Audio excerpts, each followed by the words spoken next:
Ya kalau budidaya maggot sendiri bisa dibilang itu prospeknya sangat bagus Mas. Iya. Dan bisa dibilang malah industri masa depan mungkin ya Mas.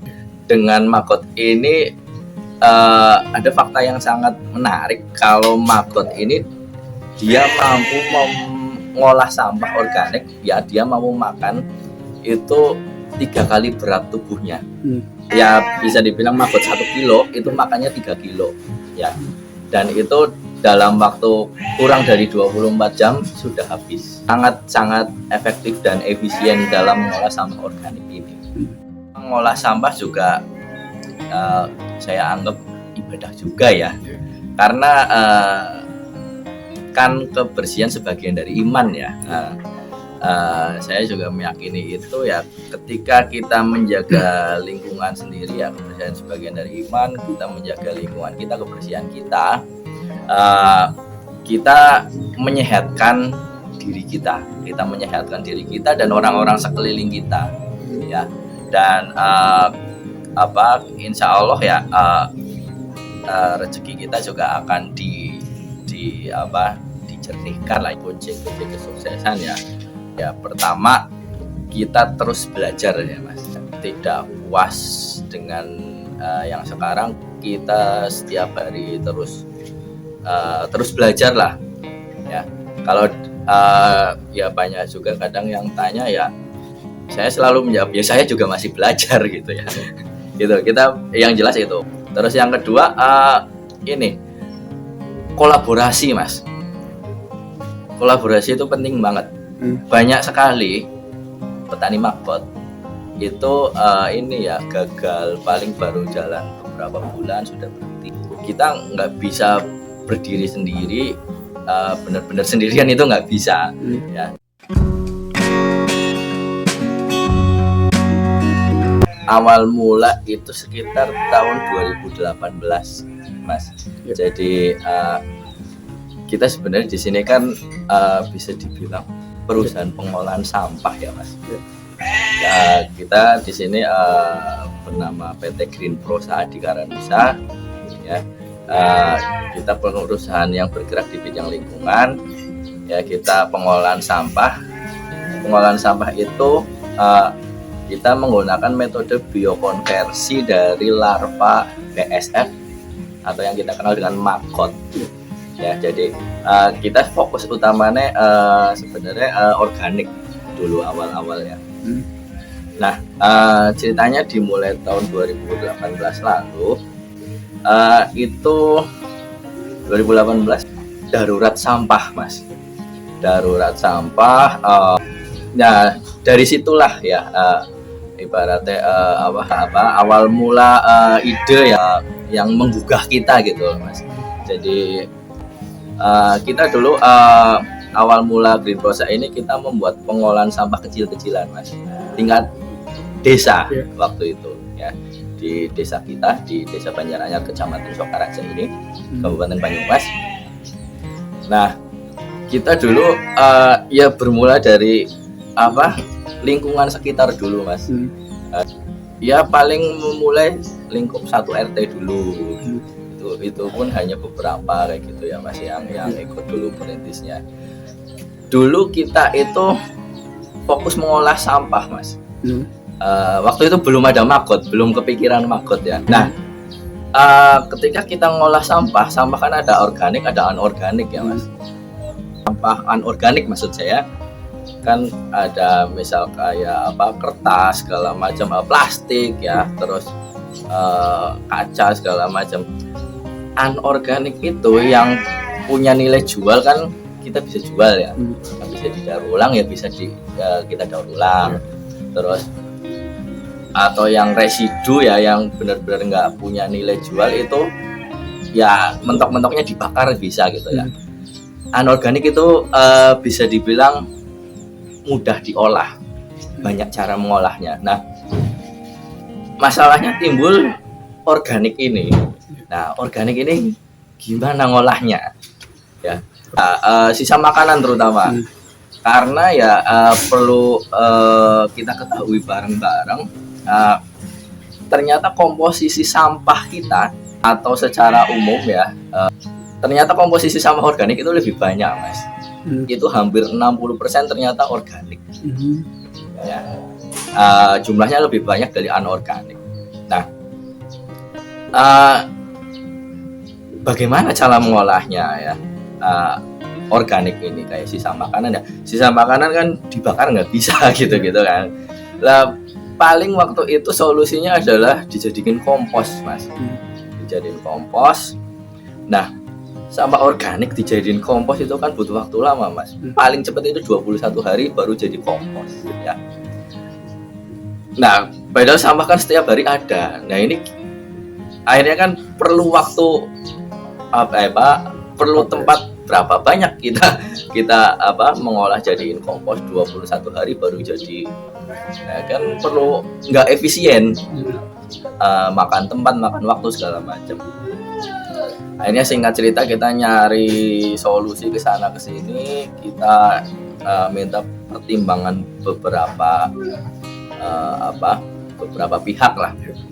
Akhirnya ketemulah dengan makhluk yang namanya maggot ini ya.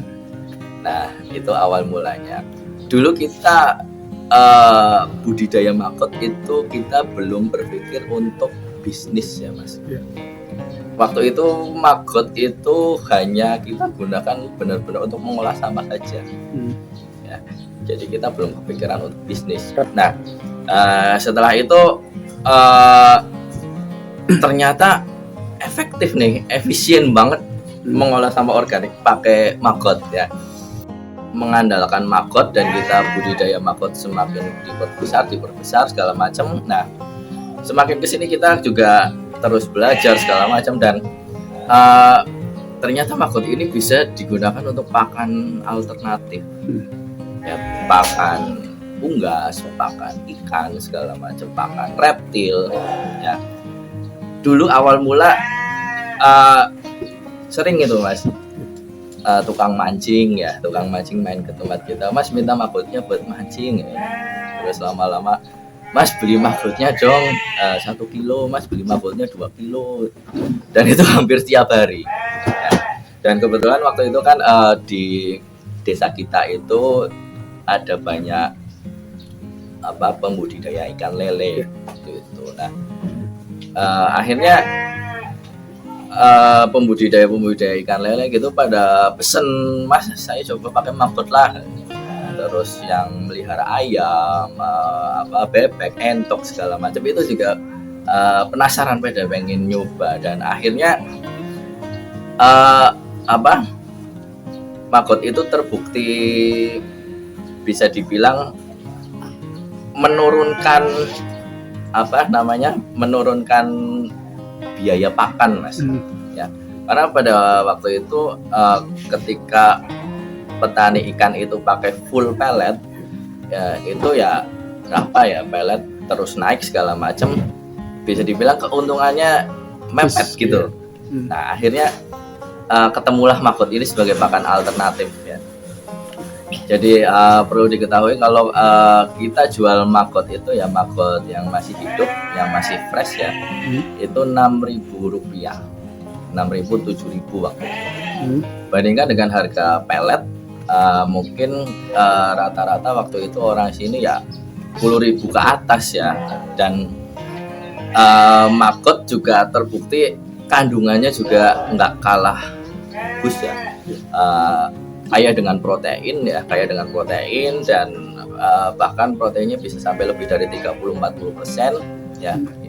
Terus dan maggot ini dia mengandung semacam kayak mikroba gitu, Mas, yang kita sebut itu antimikrobial peptide ya, yang itu sangat bagus untuk imun ternak ya. Ikan unggas itu ketika makan maggot, dia daya tahan tubuhnya itu akan lebih kebal terhadap penyakit ya, begitu. Dari segi biaya lebih murah, dari segi kandungan juga proteinnya tinggi, terus dia bisa memperbaiki imun ternak segala macam. Akhirnya mulai itu semakin kesini banyak peminatnya. Begitu. Budidaya maggot ya. Maggot ini bisa dibilang siklusnya sangat pendek ya dibanding dengan ternak lain. Ya, bisa dibayangkan siklusnya kan dimulai dari telur ya. Dari telur sampai panen itu kita di sini rata-rata sekitar 15 hari. 15 hari sudah bisa panen. Ya, jadi dimulai dengan telur maggot. Telur maggot ini dalam hitungan paling 2 hari 3 hari itu udah menetas. Ya, terus maggot menetas kita sebutnya sebagai baby larva ya. Baby larva, maggotnya masih kecil. Nah, terus maggot itu akan berkembang, akan membesar segala macam. Ketika dia masih kecil mungkin kemampuan makannya masih rendah ya. Tapi ketika dia semakin besar, umurnya sudah lebih dari 7 hari ya. 7 hari ke 10 hari ke atas itu dia akan rakus banget. Akan makan terus dan dia 24 jam itu makan nonstop, nggak tidur ya. Masa-masa maggot ini sekitar ya 15 harian lah. Nah, setelah itu maggot semakin tua dia akan warnanya berubah menjadi menghitam, perlahan menghitam. Nah, awalnya coklat terus lama-lama menghitam. Nah, ini kita sebut sebagai masa pupa ya. Nah, di masa ini itu maggot sudah tidak butuh makan ya, jadi perlahan dia mulai menghindari makanan. Dia bermigrasi ke tempat yang kering, dia menjauhi makanan. Nah, masa-masa ini itu sekitar 7 harian, sekitar 1 mingguan ya. Ketika masa pupa 7 harian sudah ini, dia akan berubah jadi lalat ya. Lalat BSF, lalat black soldier fly ya. Dan ada fakta menarik tentang lalat black soldier fly ini ya. Jadi lalat ini faktanya pertama dia tidak makan ya. Jadi bisa dibilang dia steril, bersih, dia nggak bawa penyakit. Beda sama lalat hijau ya, lalat rumahan itu kan mereka bawa penyakit. Kalau lalat BSF ini tidak, jadi dia aman. Pertama itu dia tidak makan. Kedua, umurnya sangat pendek ya, paling hitungan hari, 10 harian lah. Itu lalat jantan dia habis kawin dengan betina dia mati. Sedangkan lalat betina habis bertelur dia mati ya. Jadi fase lalat ini ibaratnya cuma untuk reproduksi tok, untuk menghasilkan telur tok, karena waktunya sangat pendek ya. Yang jantan habis kawin mati, yang betina habis bertelur mati ya. Akhirnya siklusnya balik lagi ke telur ya. Ya, kita di Green Prosa ini sebenarnya fokus utama kita mengolah sampah organik ya. Satu hari kita mampu mengolah dalam satu tempat ya itu sekitar 5 ton ya. Dan kita punya 3 tempat ya yang punya kita. Jadi total itu sekitar ya 15 sampai 18 ton sampah organik per harinya. Kita juga punya mitra Mas, punya mitra yang itu juga berperan mengolah sampah organik juga. Jadi mungkin ya di total kita plus mitra kita itu jumlahnya mungkin kalau di total ya itu ada sekitar hampir 40-an orang. Itu mungkin dalam satu hari kita bisa menghabiskan sampah hampir 50 ton Mas, sampah organik ya. Itu kalau di total ya, kita plus mitra-mitra. Iya, jadi kita di Green Prosa itu kita punya beberapa produk ya, produk maggot dan beberapa turunannya ya.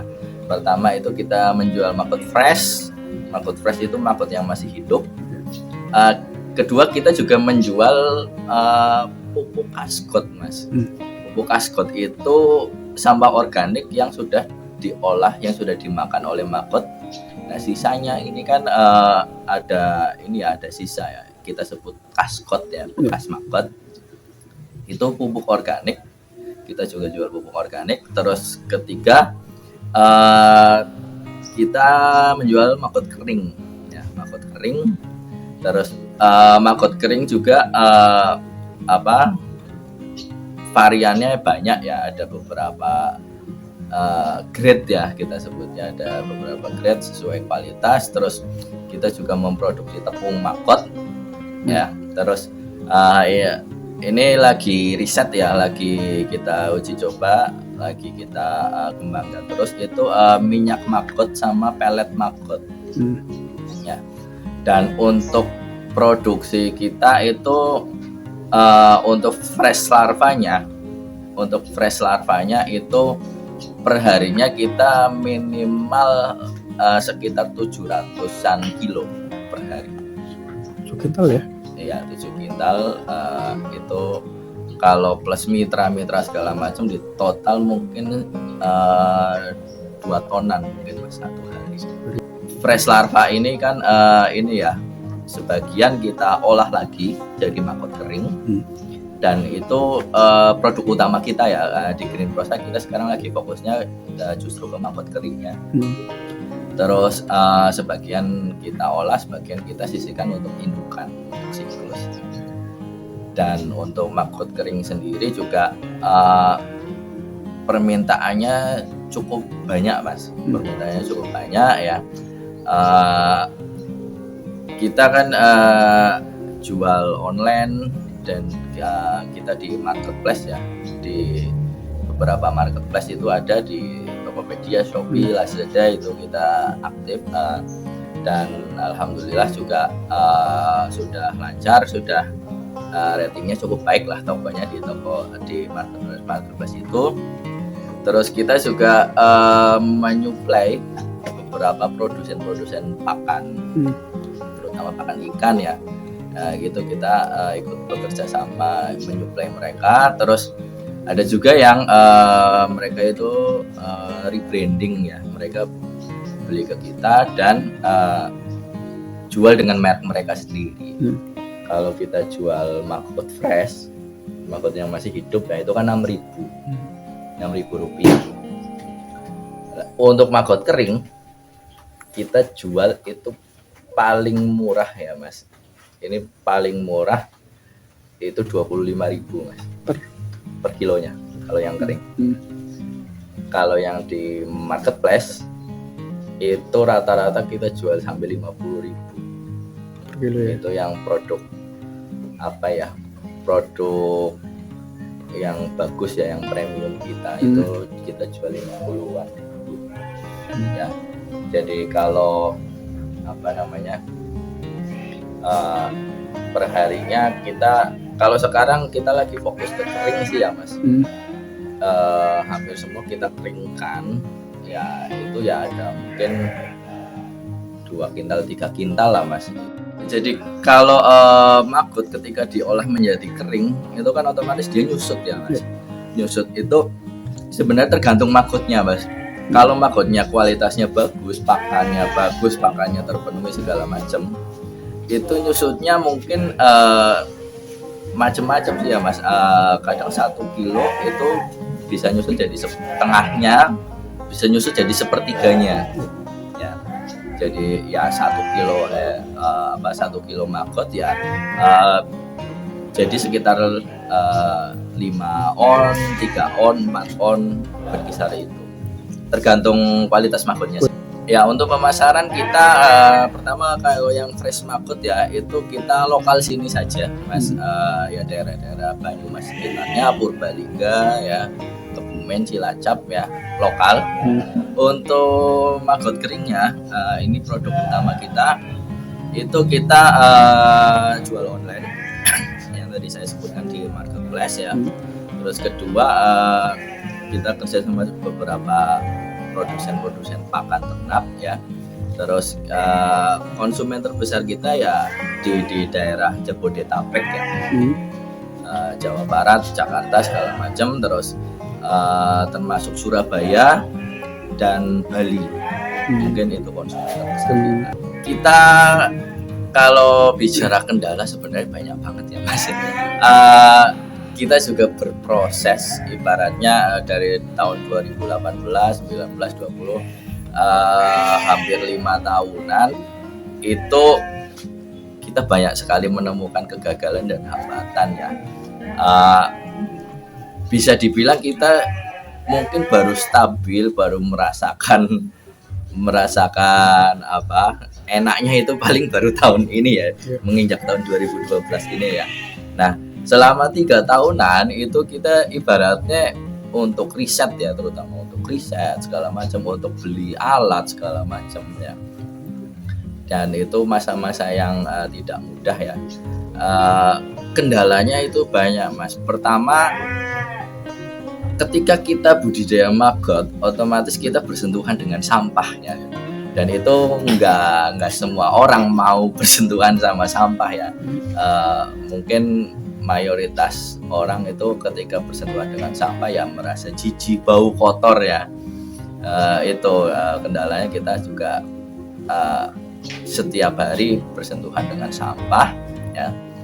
Dan itu nggak mudah ya. Terus ada kendala-kendala masalah banyak sih Mas, ada kendala masalah sosial juga dulu, terutama tuh ketika kita ngolah sampahnya ada kesalahan ya, itu otomatis kan bau ya. Itu kita dulu juga sering sekali awal-awal itu banyak yang protes ya, warga sekitar segala macam ya. Dulu kita masih belajar sih ya, banyak sekali kesalahan ya. Terus mungkin itu ya masalah utamanya ya. Terus ini juga sih Mas, ya namanya budidaya maggot itu referensinya masih sangat minim di Indonesia Mas. Bisa dibilang kita di Green Prosa ini juga sudah mencoba metode itu semua ya, banyak metode itu, mungkin puluhan metode ya, termasuk yang di YouTube segala macam itu kita sudah coba. Terus singkat cerita, kita justru lebih banyak nemu referensi itu dari luar negeri Mas. Kalau industri maggot larva itu di luar negeri juga sudah masif ya, sudah mulai berkembang pesat sekali ya, di Amerika, Kanada, Eropa ya, India itu sudah banyak sekali industri besar di sana, industri maggot. Nah, kita itu sering referensinya dulu awal-awal justru dari mereka ya, karena di Indonesia yang referensi yang berdasarkan berdasarkan riset resmi gitu ya, kayak penelitian segala macam itu sangat minim waktu itu. Nah, ketika kita ngikut referensi luar negeri kan juga timbul masalah juga. Indonesia itu beda sama Eropa ya, iklimnya aja sudah beda gitu kan. Akhirnya ya mau nggak mau, singkat cerita ya kita mengembangin metode sendiri akhirnya, yang ya sampai saat ini bisa dibilang ya metode yang kita pakai ya sudah yang terbaik lah. Kita nyoba dari beberapa sumber, kita rangkum, dan ya ada plus minusnya ya, kita ngambil yang ada yang salah kita perbaiki, ada yang salah perbaiki. Jadi ya akhirnya ya nemulah metode yang sekarang. Kolaborasi itu sangat penting Mas. Jadi kita di sini di Green Prosa itu kita nggak sendirian. Kita mencapai titik sekarang, kita juga melibatkan pemerintah, kita kerjasama sama Dinas Lingkungan Hidup, kita kerjasama dengan KSM ya, kelompok swadaya masyarakat yang ada di Banyumas. Kita juga kerjasama dengan akademisi dan perguruan tinggi ya. itu juga penting ya untuk apa ya, kebutuhan uji laborat segala macam, kebutuhan apa kita juga butuh banyak sekali masukan ya. Itu jadi kolaborasi ini penting sekali. Green Process sendiri mitranya banyak Mas ya. Ada yang nyuplai telur, ada yang nyuplai Makut Fresh ya. Kita nggak bisa berdiri sendiri, benar-benar sendirian itu nggak bisa ya. Ketika kita menjaga kebersihan lingkungan, kita sudah berpartisipasi menjaga kesehatan kita sendiri, menjaga orang-orang terdekat kita, keluarga, masyarakat, dan bahkan kota kita ya, negara kita ya. Dan itu semua dimulai dari kita dulu ya, dimulai dari hal kecil saja, tidak membuang sampah sembarangan ya, buanglah sampah pada tempatnya ya. Ketika diri kita sendiri itu dengan sadar kita membuang sampah pada tempatnya, itu udah kontribusi besar itu loh. Dan dimulai dari kita sendirilah. Ya kalau budidaya maggot sendiri bisa dibilang saat-saat ini itu sudah mulai ini ya, booming ya Mas, tahun-tahun ini, tahun-tahun 2021 2022 ini sudah mulai ini, karena memang kalau menurut saya pribadi itu prospeknya sangat bagus Mas. Dan bisa dibilang malah industri masa depan mungkin ya Mas. Kenapa kok saya bilang seperti itu? Pertama, yang jelas kita sendiri di sini Green Prosa kan, industri maggot ini bahan bakunya sampah ya Mas. Sampah kan nggak mungkin habis ya. Selama ada manusia itu ada sampah, dan sampah terus bertambah terus ya. Selama masih ada sampah ya, mungkin maggot itu masih diperlukan ya. Pertama itu, terus kedua yang saya sebutkan tadi ya, kalau di luar negeri itu sudah besar industri larva ya, karena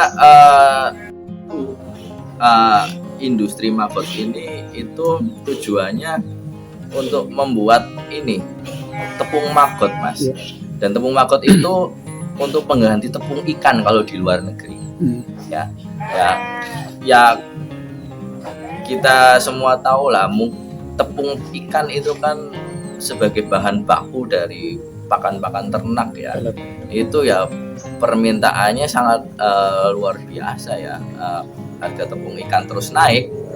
Jadi akhirnya mereka beralih ke tepung maggot ini. Dan secara kualitas juga tepung maggot ini nggak kalah dengan tepung ikan ya. Itu ya prospeknya di luar negeri sendiri sudah sangat besar ya.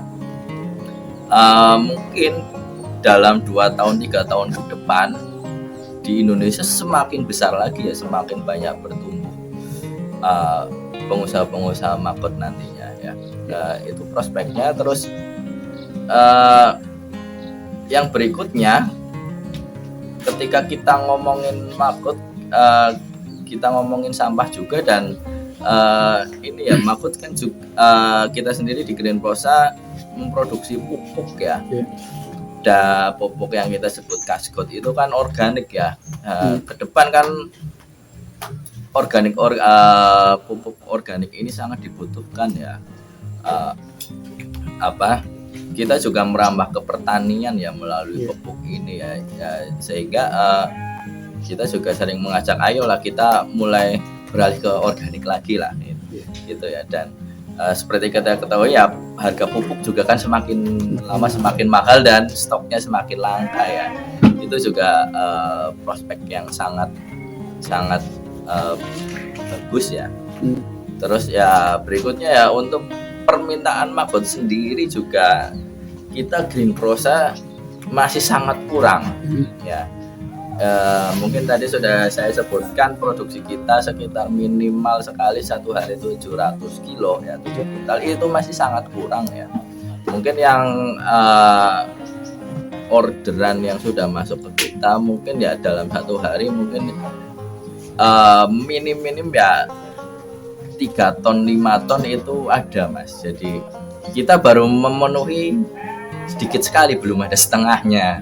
Makanya kita juga aktif mencari mitra juga. Yes. Mencari mitra ya, mungkin Bapak Ibu di sana ada yang sudah jalan industri maggot. Kita juga menerima ini, kita bersedia menampung hasil maggotnya ya. Itu terus permintaan yang besar ini belum sebanding dengan ininya Mas, produsennya masih sangat kecil ya gitu. Dan alhamdulillah kita sudah masuk ke beberapa industri ya. Memang kalau kita berhasil masuk industri ya permintaannya lebih besar lagi Mas. Ya, saya sih berharap ini ya Mas, pertama ya ketika kita ngomong maggot kan kita bersentuhan dengan sampah ya Mas. Itu jujur sampai saat ini juga masih banyak orang yang memandang sebelah mata gitulah Mas. Ngapain sih ngurusin sampah, bau, jijik kayak gitu ya. Saya sih berharap nantinya orang itu sadar dan semakin melek ya. Saya sangat berharap seperti itu. Semakin banyak orang yang budidaya maggot ya, otomatis akan semakin banyak sampah yang dihasilkan, sampah yang terolah juga ya. Kalau kita sendiri di Green Prosa ini saat ini kita mungkin masih fokus di Kabupaten Banyumas ya, di Purwokerto ya. Kita sudah punya beberapa tempat pengolahan di Banyumas sendiri ya. Insya Allah ini kita sedang proses ya, tahun ini akhir tahun kita bakalan membuka tempat produksi di beberapa tempat ya, di antaranya di Purbalingga, di Pekalongan dan di Semarang ya. Sama di sana juga kita mengolah sampah juga ya dengan metode maggot ini ya. Dan tujuan kita juga ya bukan semata-mata menghasilkan maggot yang banyak, juga tujuan utamanya justru ya mengolah sampah lebih banyak lagi gitu. Dan kita ikut berkontribusi mengolah sampah di banyak tempat lagi.